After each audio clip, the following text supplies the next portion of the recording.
नमस्कार, एक बार फिर आप सभी का स्वागत है और एक बड़ी खबर लेकर आपके पास हिमालय मेल आ रहा है और वो खबर दिल्ली बम ब्लास्ट को लेकर है। एनआईए की अगर बात करें, जिसने 20 तारीख को 4 प्राइम एक्यूज को 10 दिन की हिरासत में रखा था और पूछताछ के लिए उनसे एक बड़ी खबर निकलती हुई सामने आ रही है। दिल्ली टेरर ब्लास्ट या फिर टेरर मॉड्यूल की अगर बात करें,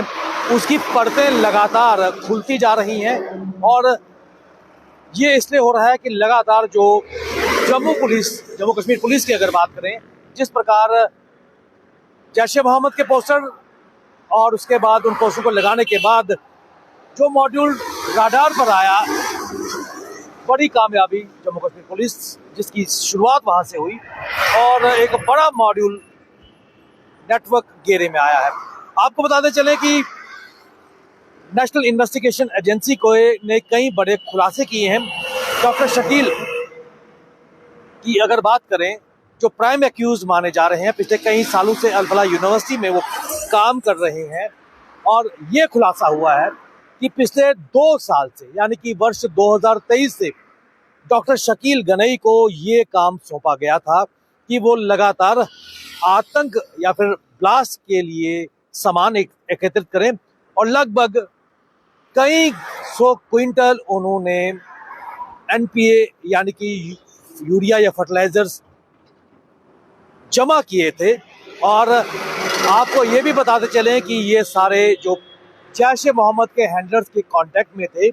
और 42 वीडियोस जैश-ए मोहम्मद के हैंडलर्स ने इनसे शेयर किए थे कि कैसे इन मटेरियल से एक्सप्लोसिव तैयार किए जाते हैं। ये सनसनीखेज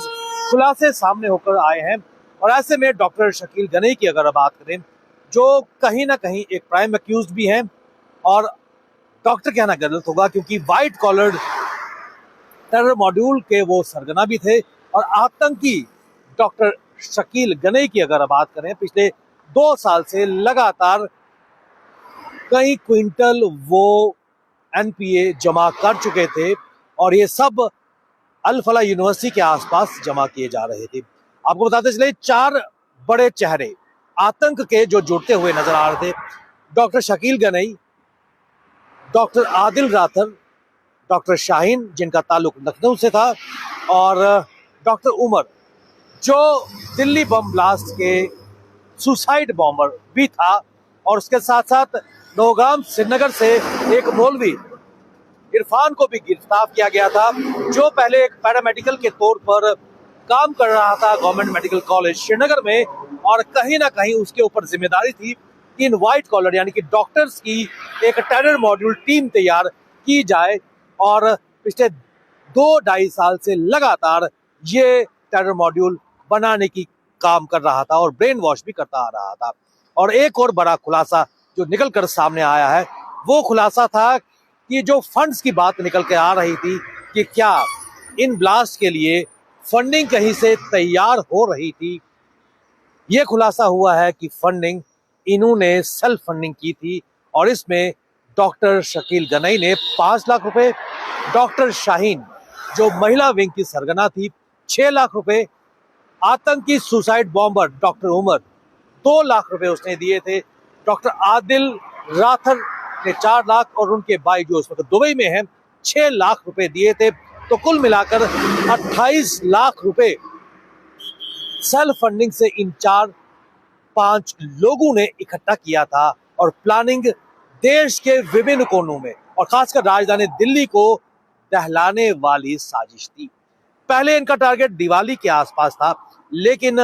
वो योजना पूरी नहीं हुई और फिर 6 दिसंबर को बाबरी मस्जिद की बरसी पर बड़ा धमाके की फिराक में ये सारे थे और इसके लिए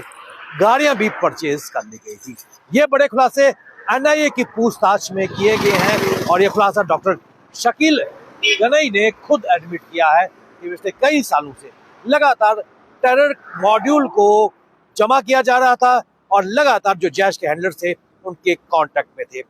अभी लगातार अल-फलाह भी राडार में आ रही है और क्या ऐसे कई और भी टेरर मॉड्यूल भारत में काम करते नजर आएंगे या कर रहे हैं और इस कार्रवाई के बाद वो डीएक्टिवेट मोड में काम करेंगे एक बड़ी चुनौती इस वक्त निकल के आ रही है। लेकिन सबसे बड़ी बात, लगातार एनआईए की जो कड़ी पूछताछ है, दूसरा दिन आज पूछताछ का है और ये चारों प्राइम एक्यूज से लगातार पूछताछ की जा रही है, तारें जोड़ने का प्रयास किया जा रहा है और बड़ा खुलासा कि पिछले 2 साल से लगातार एनपीए की जो यूरिया है या फर्टिलाइजर्स है उनको जमा किया जा रहा है, गाड़ी सेकेंड हैंड कार्स को परचेज किया जा रहा है, जैश के हैंडलर्स लगातार इनके टच में थे और इस मटेरियल से एक्सप्लोसिव आरडीएक्स या फिर धमाके का मटेरियल कैसे तैयार किया जाता है उनको वीडियोस लगातार भेजे जा रहे थे। और टेरर मॉड्यूल जम्मू कश्मीर के लिए कोई नई बात नहीं है। आपको पता होगा कई साल पहले भी पीएचडी स्कॉलर्स भी इसमें जुड़े थे, लेकिन इस बार ये well organised white collar terror module सबके सामने है और कई और भी खुलासे आने वाले समय में इस पर एनआईए करेगी। बने रहिए हमारे साथ, हमें दीजिए इजाजत, नमस्कार।